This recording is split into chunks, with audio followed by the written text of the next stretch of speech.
En julio de 1936, España se partió en dos mitades. Desde entonces, los partidarios de uno de los dos bandos enfrentados han acumulado argumentos para justificar las acciones de su bando y denigrar y envilecer al otro. Uno de los argumentos más inteligentemente utilizado ha sido el del partido que tomaron los intelectuales y artistas españoles durante la Segunda República y la Guerra Civil.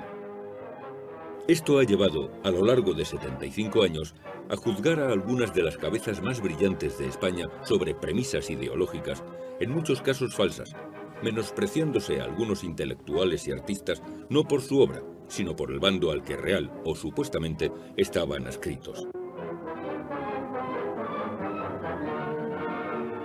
Personalidades como las de García Lorca, Ortega y Gasset, Marañón, Vicente Alexandre o Unamuno han sido instrumentalizadas por uno de los dos bandos en lucha en beneficio propio, faltando así a la verdad.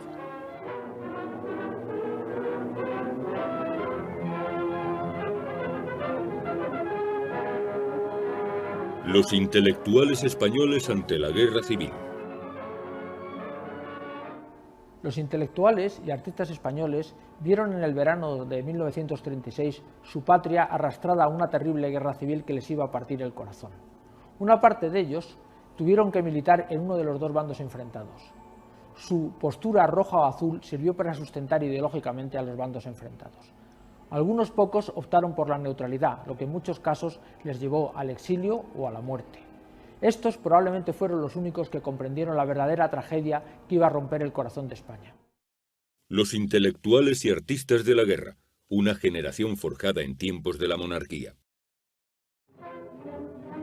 En la España convulsionada por el fin de la vieja monarquía, muchos de nuestros intelectuales miraron al exterior. Vieron en Moscú, Roma y Berlín los caminos del nuevo pensamiento, de un orden nuevo, de un arte comprometido con la política que debía trabajar, luchar y crear para lograr una sociedad que nada tuviese que ver con la caducada España de la Restauración. Es una falacia que la República fuera un tiempo de gran altura intelectual y que se preocuparan de la cultura. Las personas que brillaron en la República, al fin y al cabo 5 años, habían ya brillado antes.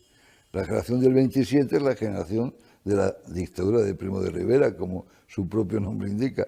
Y los que brillaron en esa etapa, empezaban a brillar, naturalmente cuajaron después, como toda la generación que escribió, que empezó a escribir en la anteguerra y en la guerra civil española.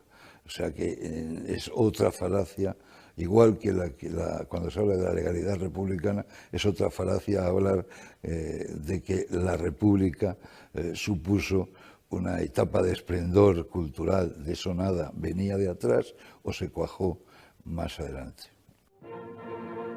En el tiempo de la Segunda República y sobre todo al comienzo de la guerra, muchos intelectuales se radicalizaron al igual que hizo el resto de la sociedad española. Una parte optó por el Frente Popular y sus propuestas revolucionarias, mientras que otro grupo intelectual, numéricamente no menos importante, se situó a favor de las nuevas corrientes próximas al fascismo que triunfaban en toda Europa occidental. Los comunistas y socialistas van a seguir la tendencia dictada desde Moscú de abandonar la vanguardia, que utiliza un lenguaje poco accesible para las masas y poco apropiado para la propaganda, en favor de un realismo socialista. Y sin embargo, pues la vanguardia pura como movimiento estético sigue siendo defendida en las filas de algunos que se van a declarar abiertamente fascistas. Es el caso de Ernesto Jiménez Caballero, el gran promotor de las vanguardias, a través de su famosísima revista La Gaceta Literaria. Él había dado cabida en sus páginas a todo tipo de personajes sin importarle el color político, el mismo Rafael Alberti, que va a estar en la Alianza de Intelectuales Antifascistas promovida por el Cominter, pero al llegar el año 31, 32, 33 se va quedando solo, y se queda tan solo que de hacer la Gaceta Literaria pasa a publicar el Robinson literario, porque era como Juan Palomo: yo me lo guiso, yo me lo como, se hacía la revista él solito. Hasta el comienzo de la guerra, incluso durante los primeros años de la República, los intelectuales y artistas habían podido convivir pacíficamente, incluso amistosamente, en las tertulias de los cafés, en el Ateneo o en la residencia de estudiantes.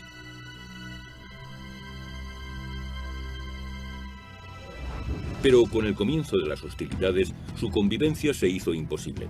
Tuvieron que tomar partido, al igual que el resto de los españoles.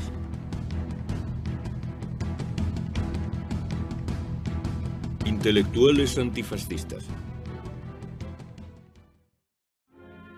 No fueron muchos los intelectuales y artistas que se declararon de forma absolutamente libre partidarios del Frente Popular en julio de 1936.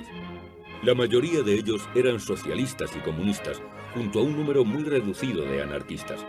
Su actuación a favor del triunfo del Frente Popular había comenzado antes de la guerra, incluso del triunfo del Frente Popular en febrero del 36. En la primera línea de la batalla intelectual y política contra el orden social establecido, se situó el poeta comunista Alberti y su compañera María Teresa León, junto a nombres como los de José Bergamín, Alto Laguirre, Miguel Hernández, Buero Vallejo o el director de cine Buñuel. Pues los intelectuales, escritores, artistas de izquierdas se van a agrupar bajo el ala protectora de Rafael Alberti y de la serie de organismos que vienen prefabricados para uso de los intelectuales desde Moscú. Concretamente, pues la Alianza de Escritores Antifascistas, donde Rafael Alberti y María Teresa León van a llevar la voz cantante. Ejemplo de actividades que realizan. En 1933, un año antes de la Revolución de Asturias, sacan la revista Octubre, financiada íntegramente por el Comintern. En 1934, Rafael Alberti y María Teresa León se desplazan a un congreso de escritores antifascistas en Moscú, donde, entre otras cosas, tienen que dar cuenta de esa inversión que está realizando el Comintern en la revista. Alberti y María Teresa León, a vista de lo que está sucediendo en Asturias, demoran su vuelta a España hasta que se ha pasado un poco toda la circunstancia y van a volver. Al grupo liderado por Alberti pronto se sumaron nombres como los de los poetas León Felipe, Luis Cernuda, Luis Tapia, que dedicó un poema a la Pasionaria, y uno de los hermanos Machado, Antonio, autor de uno de los versos más conocidos de la poesía de guerra, el escrito en honor de Lister. Si mi pluma valiera tu pistola, de capitán contento moriría. Uno de los primeros y más importantes actos de militancia política antifascista de este grupo fue la publicación del Manifiesto de la Alianza de Intelectuales Antifascistas el 30 de junio de 1936. Este es un levantamiento criminal de militarismo, clericalismo y aristocraticismo de casta contra la República Democrática, contra el pueblo representado por el gobierno del Frente Popular. Nosotros, escritores, artistas, investigadores, hombres de actividad intelectual en suma, agrupados para defender la cultura en todos sus valores nacionales y universales de tradición y creación constante, declaramos nuestra identificación plena y activa con el pueblo, que ahora lucha gloriosamente al lado del gobierno del Frente Popular. Más bien en ese manifiesto lo que sorprende es unas cuantas ausencias. No está Ortega y Gasset, no está José Gaos, no está, es decir, hay ausencias llamativas que yo diría que coinciden fundamentalmente con ese grupo intermedio de los que son fieles a la República, pero se van huyendo de la anarquía de la República. Y probablemente tiene relación. ¿Quiénes están en ese grupo inicial?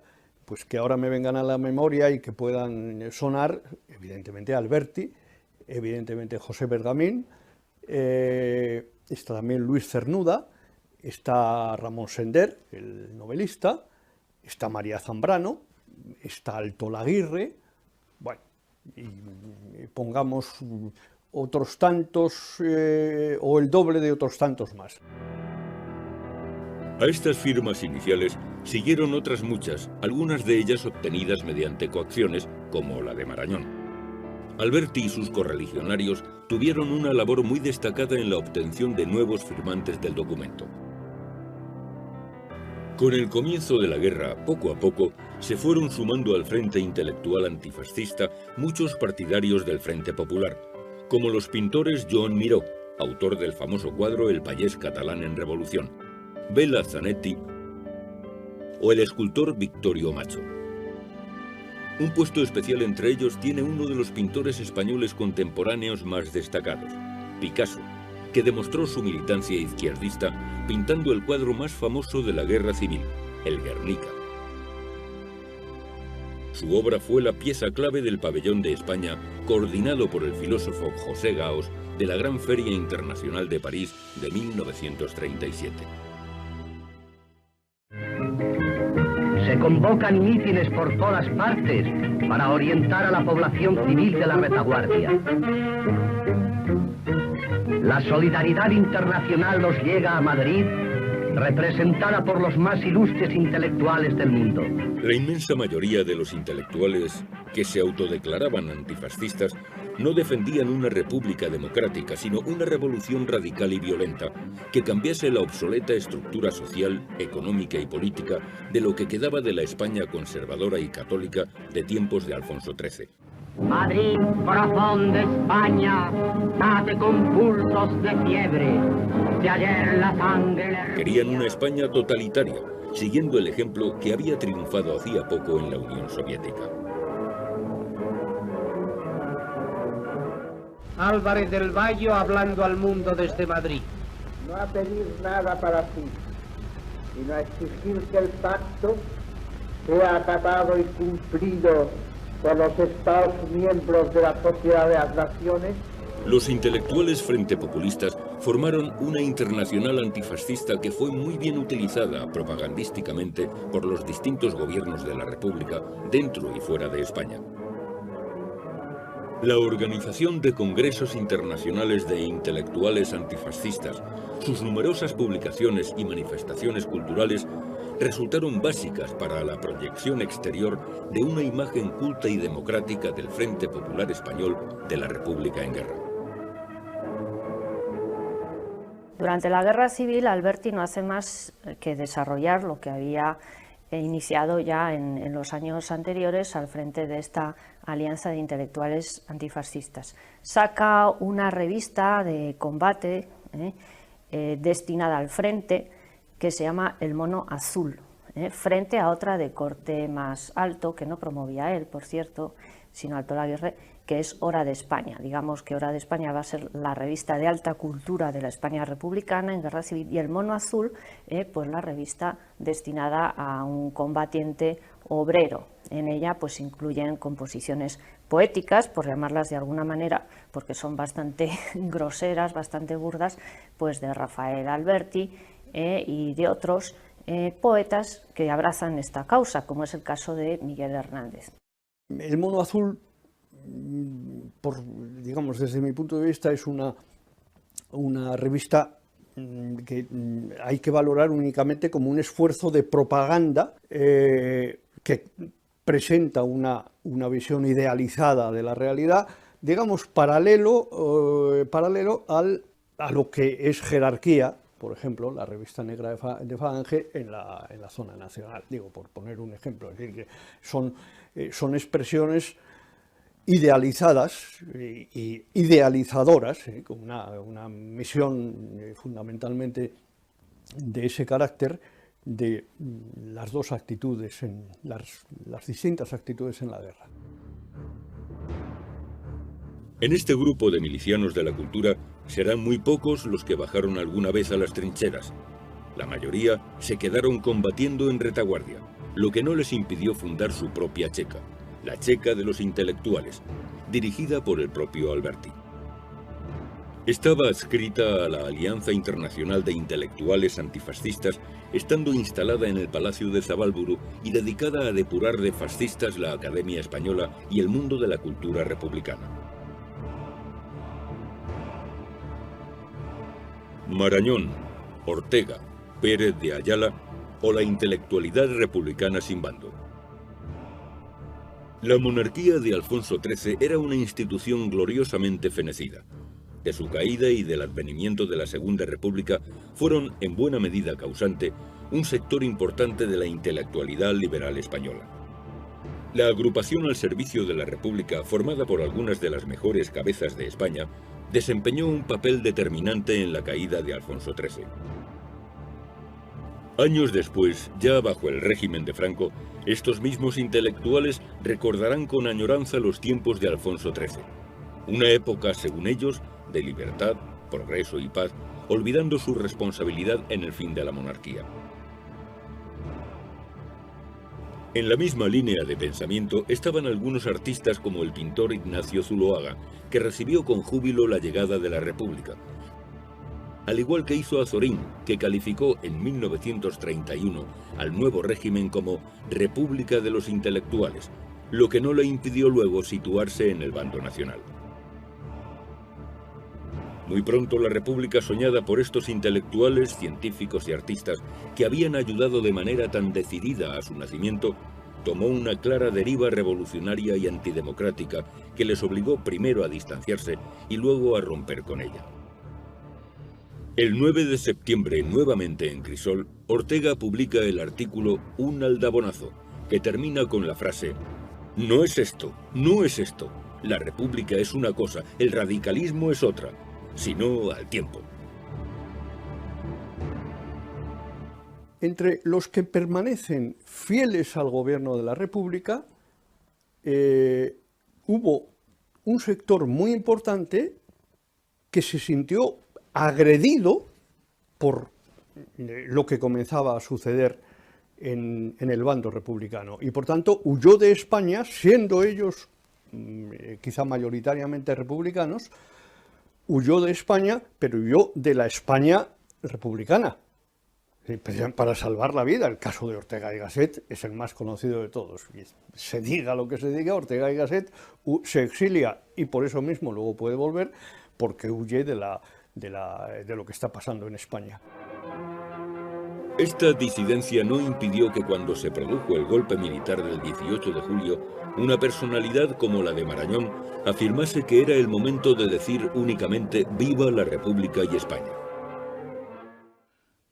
Entre los intelectuales republicanos pues, se dieron los casos de los tres padres de la República. A Marañón se le llamó el partero de la República, porque en su consulta se fragó la salida de Alfonso XIII del poder, y Marañón, inmediatamente que se vio la deriva del Frente Popular, se exilió de España y se fue a París, asqueado, ¿no? Aquello de no es esto, pues naturalmente se lo tomó muy en serio.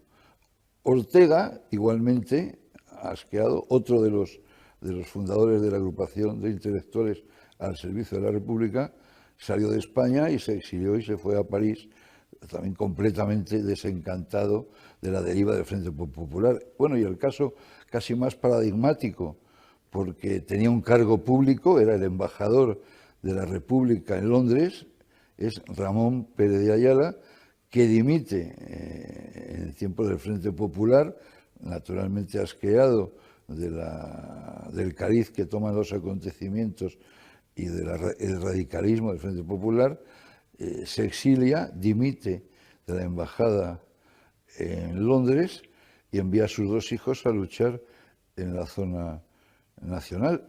También habría que decir que Marañón envía a su hijo a luchar y a hacer un curso de oficios provisionales en la zona nacional. Con el comienzo de la guerra, con las milicias de los partidos de izquierdas y de los sindicatos, armadas y dueñas de las calles, los intelectuales liberales empezaron a ser vistos por los frentepopulistas como lo que realmente eran, burgueses conservadores, por muy republicanos que se autotitularan. El 23 de agosto fue asaltada la cárcel Modelo de Madrid y poco después fueron asesinados Melquiades Álvarez y Manuel Rico Abelló, secretario de la agrupación al servicio de la República. Todo empezó a ir de mal en peor para lo que algunos autores llaman la Tercera España. El 4 de septiembre de 1936, Largo Caballero asumió la presidencia del gobierno. El temor de los intelectuales republicanos ante una sovietización del ya muy radical Frente Popular se acentuó aún más.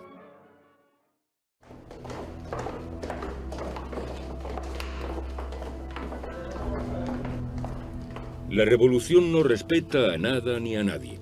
El doctor Marañón fue obligado por gente armada a hablar en la radio a favor de la revolución y 2 veces fue detenido y llevado a una checa, comunista y socialista respectivamente, estando a punto de ser asesinado.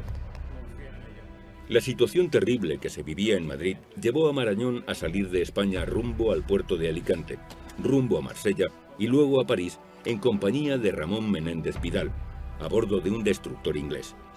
Al llegar a Francia declaró a Le Petit Parisien que había huido de la España republicana porque iban a matarnos. Desde este momento dedicó todos sus esfuerzos a dar su propia versión de la guerra recogida en su escrito de diciembre de 1937, Liberalismo y Comunismo, donde compendia buena parte de sus argumentos en apoyo del bando nacional. Consideraba que la República Liberal que había auspiciado junto con Ortega y Pérez de Ayala en 1931 había muerto.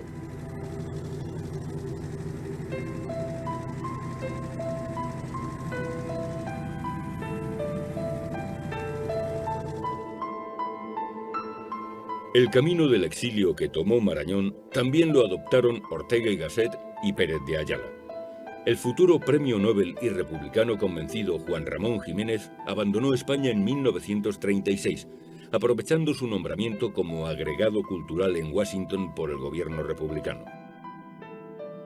Lo mismo haría en 1936 la diputada del Partido Radical en las Cortes de 1931, Clara Campoamor, gran defensora del sufragio femenino. Un caso distinto al de estos es el del poeta Vicente Alexandre, un intelectual claramente de izquierda que sin embargo intentó separarse todo lo posible del Frente Popular y de sus excesos a pesar de pasar toda la guerra en su casa de Madrid en plena ciudad universitaria. Su casa de la calle Benitonia, hoy Vicente Alexandre la calle, pues fue tocada por la aviación. Al fin y al cabo estaba en el barrio entonces llamado del Metropolitano, y solamente escribió 2 poemas en 2 periódicos de izquierdas, uno de ellos un periódico comunista, sobre los bombardeos de Madrid, de los cuales se arrepintió. Nunca en sus antologías quiso que aparecieran esos poemas, que consideraba de circunstancias, y muy pronto pues fue Premio Nacional de Poesía Francisco Franco. Nunca dejó de tener las ideas que había tenido, pero evidentemente tampoco guardó el más mínimo rencor, ¿no? Y también pues trabajó normalmente y escribió naturalmente cuando le tocó.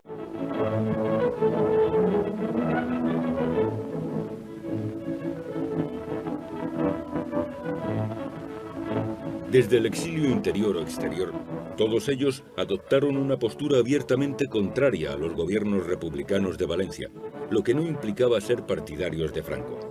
Se opusieron a los gobiernos de Largo Caballero y Negrín, pues como dijo Menéndez Pidal, a fuerza de propaganda han hecho creer a casi todo el mundo, y principalmente a las grandes y estúpidas democracias, todas las mentiras que han querido. ¡Qué enorme lección para todo! Sobre el presidente Negrín escribía Marañón a Pérez de Ayala el 13 de marzo de 1938. ¡Qué asco! ¡Qué asco! Tendremos que estar varios años maldiciendo la estupidez de estos cretinos criminales y aún no habremos acabado. Como poner peros, aunque los haya, a los del otro lado. Con todos sus defectos me parecen, y nos deben parecer arcángeles. Sin quererlo siento que estoy lleno de resquicios por donde me entra el odio que nunca conocí. Y aún es mayor mi dolor por haber sido amigo de tales escarabajos y por haber creído en ellos. La dura realidad de la guerra cambió muchas cosas. Los hijos de Ortega y los de Marañón lucharon voluntarios en las filas del bando nacional, llegando incluso un hijo de Marañón a ocupar un altísimo cargo en Fet de las Honses. La intelectualidad conservadora. Escribía el 15 de enero de 1937 el periodista abiertamente partidario de la República, aunque huido a Francia desde la Zona Roja en los primeros días de la guerra, Manuel Chávez Nogales, en un artículo titulado Desde la mesa de la redacción: tenía nuestro periódico la plantilla de colaboradores más brillante de España: Miguel de Unamuno, Azorín, Pío Baroja, Osorio y Gallardo, Julio Camba, Gregorio Marañón, Salvador de Madariaga, Ramón Gómez de la Serna y otros muchos de segunda fila. Casi todos quedaron desplazados desde el primer momento. Unos, como Unamuno, porque se pusieron abiertamente al lado del fascismo. Otros, como Pío Baroja, porque se inhibieron. Y otros, como Azorín, porque no obstante haberse colocado desde el primer momento al lado de la República, del pueblo, fueron rechazados o puestos en cuarentena. La deserción de los intelectuales, la típica traición de escleros, dejaba la dirección ideológica de la República en manos de los jóvenes agitadores de los partidos proletarios.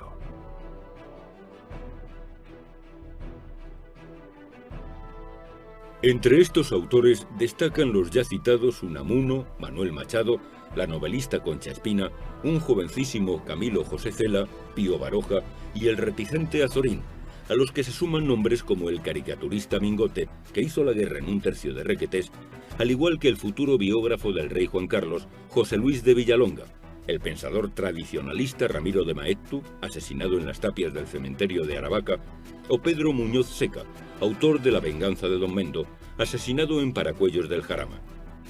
Junto a estos también están el poeta Dámaso Alonso, Luis y Víctor de la Serna, Juan Antonio Zunzunegui, los Luca de Tena, el periodista Julio Camba o el escritor Jardiel Poncela.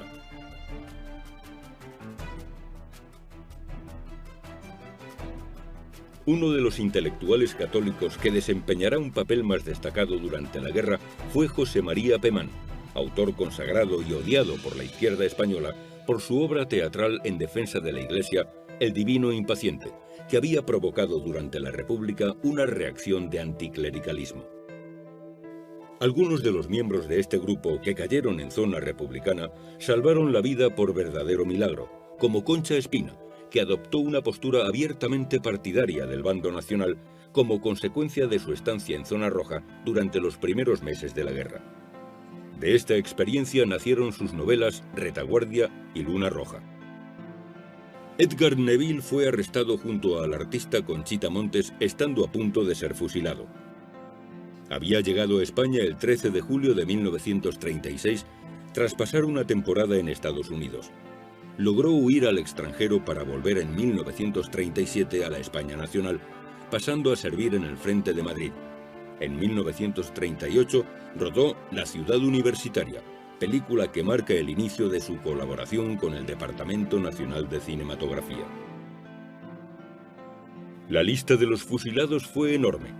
Muchos de los intelectuales, artistas y científicos que cayeron bajo las balas de los milicianos ni siquiera tuvieron la oportunidad de ponerse al lado de los sublevados, siendo asesinados acusados de ser católicos, burgueses, señoritos, monárquicos o sencillamente enemigos del pueblo. Entre este enorme grupo de escritores, profesores universitarios, científicos y artistas pronacionalistas, muchos caerán asesinados por la Revolución Roja.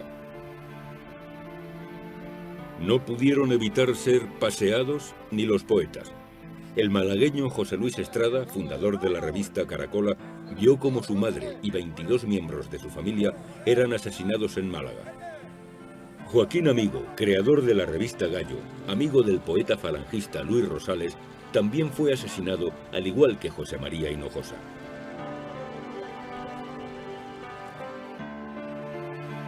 La corte intelectual de José Antonio Primo de Rivera. El fascismo era un movimiento de vanguardia en Europa en los años 20 y 30, lo que hizo que muchos intelectuales adoptasen este ideario político como una forma de crear un orden nuevo que superase a la obsoleta ideología liberal, democrática y capitalista y al moderno pero demoledor pensamiento socialista y comunista liderado desde Moscú por Stalin a través de la Tercera Internacional. Muchos intelectuales y artistas españoles de la ultimísima vanguardia se agruparon en torno a la atractiva personalidad del líder falangista José Antonio Primo de Rivera.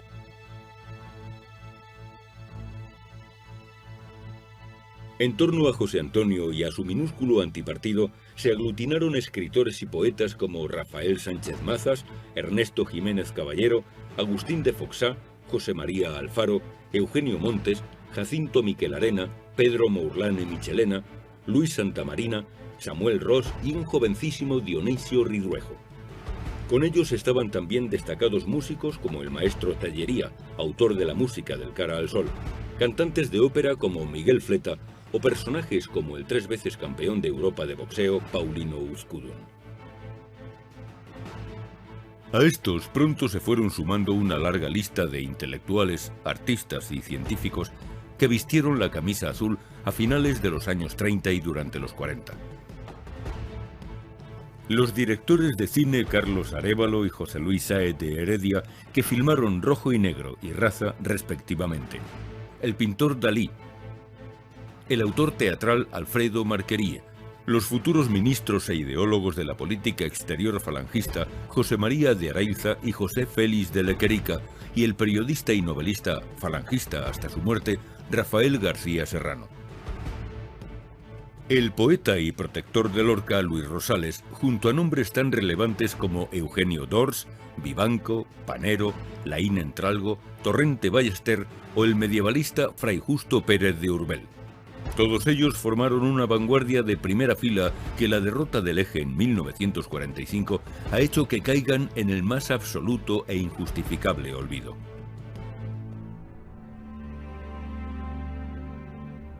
Muerto el hombre, muerta la inteligencia. La guerra se cebó en los españoles sin tener en cuenta su sexo, edad, clase y condición. Los artistas e intelectuales españoles sufrieron igual que el resto de sus compatriotas. Buena prueba son el exilio de Marañón y Ortega, el asesinato de Lorca y José María Hinojosa o la muerte en la cárcel de Miguel Hernández. Eran unos tiempos terribles en que la guerra, en muchos casos, no hacía diferencia entre vencedores y vencidos. Lorca era un partidario de la República, muy digamos, partidario de esas ideas nuevas de la República, de ese liberalismo en su condición de homosexual, esas libertades que trae la República, y era un ferviente republicano. Pero lo que se hizo y se sigue haciendo es una apropiación indebida por parte de la izquierda de la figura de Lorca, porque Lorca jamás militó en ningún partido político, ni de izquierda ni de derecha.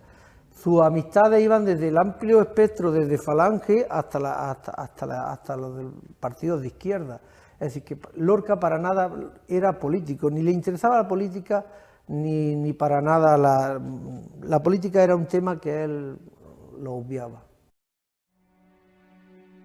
Unos días antes del golpe de Estado del 18 de julio, Lorca se encontraba en Madrid, el mismo día en que fueron asesinados el teniente Castillo y Calvo Sotelo. Estos sucesos provocaron que cogiese un tren para Granada, huyendo del turbulento y cada vez más peligroso ambiente de Madrid. El 14 de julio de 1936 llegó a casa de sus padres en Granada, donde también vivían los hermanos Rosales.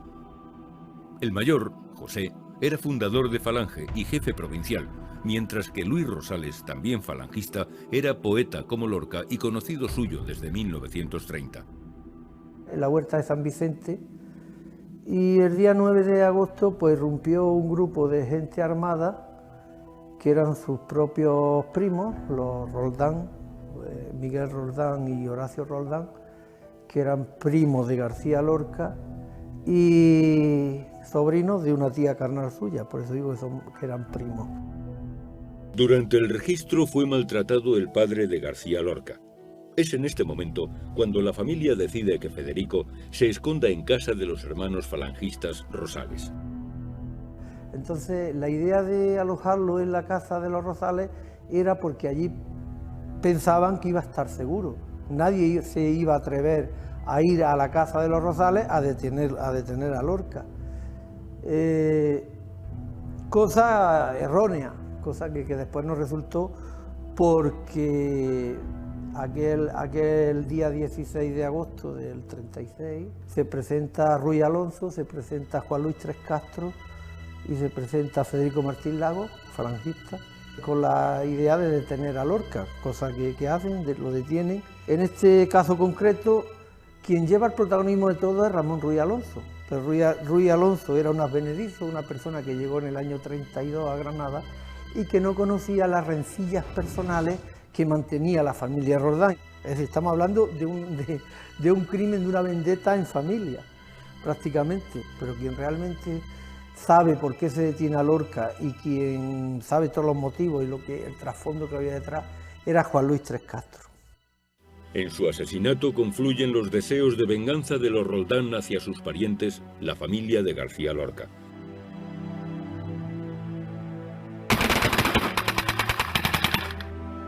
Pero la caza de Bernarda Alba es una venganza literaria que hace el propio García Lorca a la familia Roldán, producto de 75 años de rencillas personales, económicas y de política local que mantienen. Y a raíz de la publicación de la caza de Bernarda Alba, en junio del 36, la familia rival, los instigadores de la muerte, que son la familia Roldán de Valderrubio, están esperando la vendetta.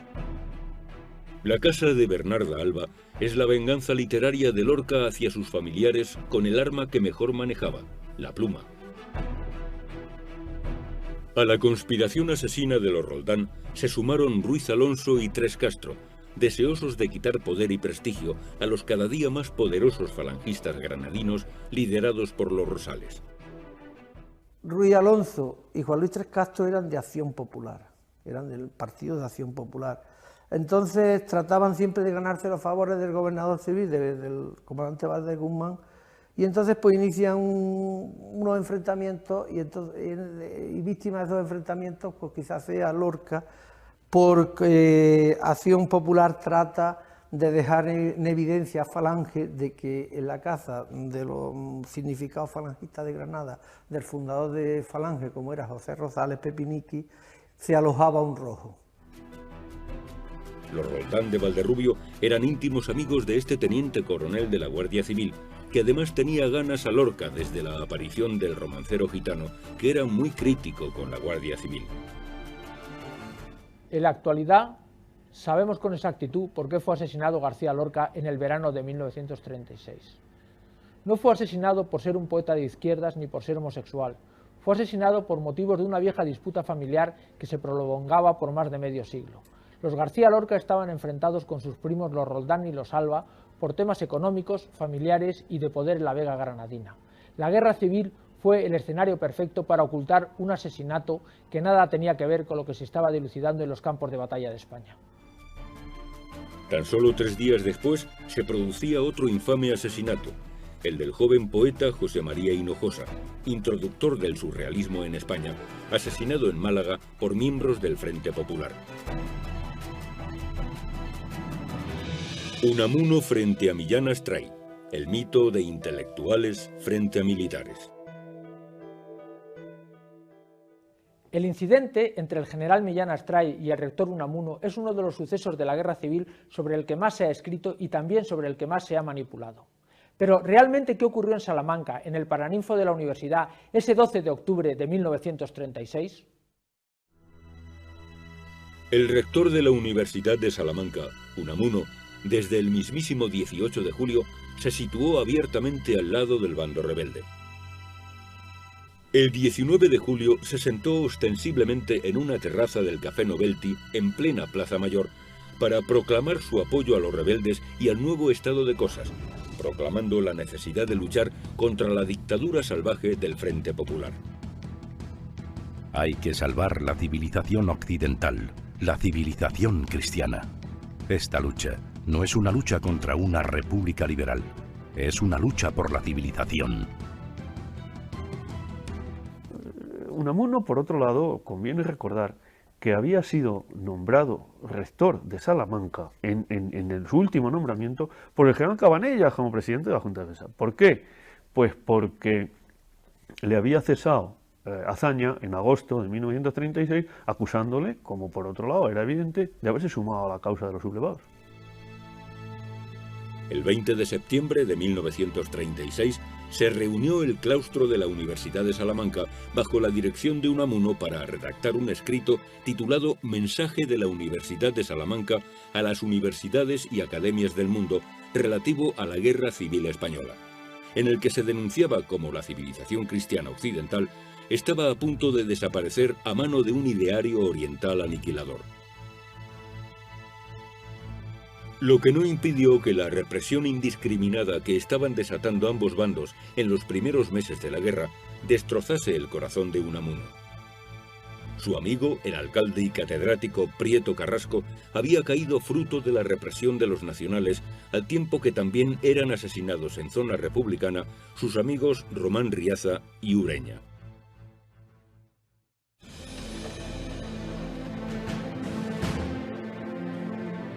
Cuando Unamuno fue invitado a asistir a la celebración de la conmemoración del aniversario del descubrimiento de América, la fiesta de la raza, el 12 de octubre de 1936, en representación del Generalísimo, un acto sustancialmente político, su sensibilidad estaba ya quebrada por todo lo que estaba viviendo.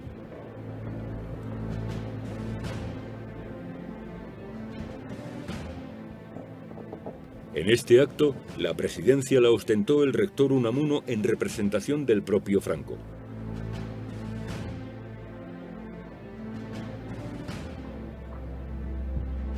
En la presidencia, junto a él, se sentaron Millán Astray, el obispo Pla y Daniel, José María Pemán, que dejó su puesto a doña Carmen Polo de Franco, que llegó tarde al acto, y los oradores José María Ramos Los Certales, el dominico y catedrático Vicente Beltrán de Heredia y Francisco Maldonado de Guevara. Entre los asistentes sabemos con certeza que estaba Eugenio Vegas Latapié, destacado monárquico alfonsino y uno de los fundadores de Acción Española. Vegas estaba sentado en uno de los bancos de la izquierda, es decir, en la pared derecha del Paraninfo, en primera fila. Pero hay un testigo presencial que lo describe de forma magnífica. Se trata de Eugenio Vegas Latapié, un intelectual católico conservador, un hombre coherente, seguramente tanto radical, pero al que no se le puede negar una honestidad fuera de toda duda. Y este es Eugenio Vegas, el testigo que se puede invocar de manera más fidedigna de lo ocurrido. No hay más testimonios de primera mano de ese episodio del enfrentamiento Millán Astray y Unamuno que se reduce a este grito. Iba la inteligencia traidora, porque él entendía que don Miguel representaba una inteligencia que en ese momento estaba haciendo un flaco favor a la idea de España.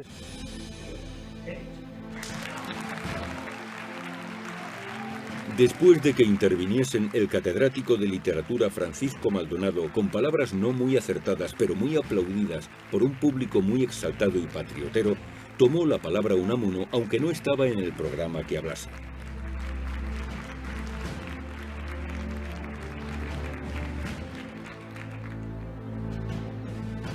Vencer no es convencer, y hay que convencer sobre todo.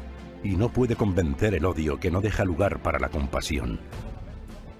El odio a la inteligencia que es crítica y diferenciadora, inquisitiva, mas no de la Inquisición. Describe Vegas así el ambiente que reinaba en el Paraninfo de la Universidad Salmantina. El ambiente era explosivo. De manera inesperada, en su característico juego de ideas y de palabras, sacó a colación el fusilamiento de Rizal, héroe de la independencia de Filipinas, como ejemplo de la brutalidad agresiva e incivil de los militares. Yo mismo sentí un cierto desasosiego al oír pronunciar con elogio el nombre de quien había luchado ferozmente contra España. Y fue exactamente en ese momento cuando Millán Astray se puso en pie y lanzó un grito. ¡Muera la intelectualidad traidora! Admito que muchos no pudieron oír la última palabra de la frase por el tumulto que se desencadenó. Entre las imprecaciones, las amenazas y los insultos, llegó a percibirse el ruido característico de algún arma que se montaba. Insisto en que me encontraba muy cerca de Millán Astray. Puedo por ello negar rotundamente que lanzase después ningún otro grito similar, ni mucho menos el famoso ¡Viva la muerte!, que era el grito de la Legión. Millán Astray, hombre, de forma exaltada, de forma, como era en su carácter también, pues grita: muera la inteligencia traidora, porque esa inteligencia estaba condenando la actuación de España en el 98 en un contexto, el de 1936, en el que es fácilmente comprensible que esto pues provocara una reacción de tal magnitud. Unamuno, dé el brazo a la señora del jefe del Estado. Escoltado por Carmen Polo de Franco y por el propio Millán Astray y sus legionarios, Unamuno abandonó el Paraninfo. La rápida actuación de Millán Astray le salvó de una agresión por parte del público que estaba muy enfervorizado.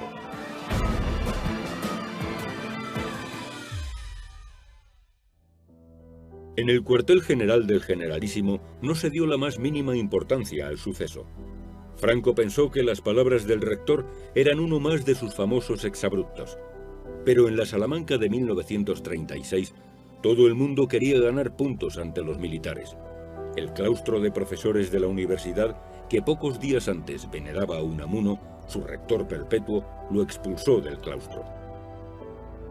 El ayuntamiento le retiró su acta de concejal y el casino, del que era socio desde hacía muchos años, le hizo salir de sus salones. Solo los jóvenes falangistas, llevados por su espíritu inconformista y radical, decidieron erigirse en defensores del rector, ya que sabían la admiración y simpatía que existía por Unamuno por parte de José Antonio Primo de Rivera. Pocas semanas después, moría solo y olvidado Unamuno. Su féretro fue llevado a hombros por miembros de Falange, aunque el rector nunca fue falangista y ni siquiera verdaderamente simpatizante del fascismo español.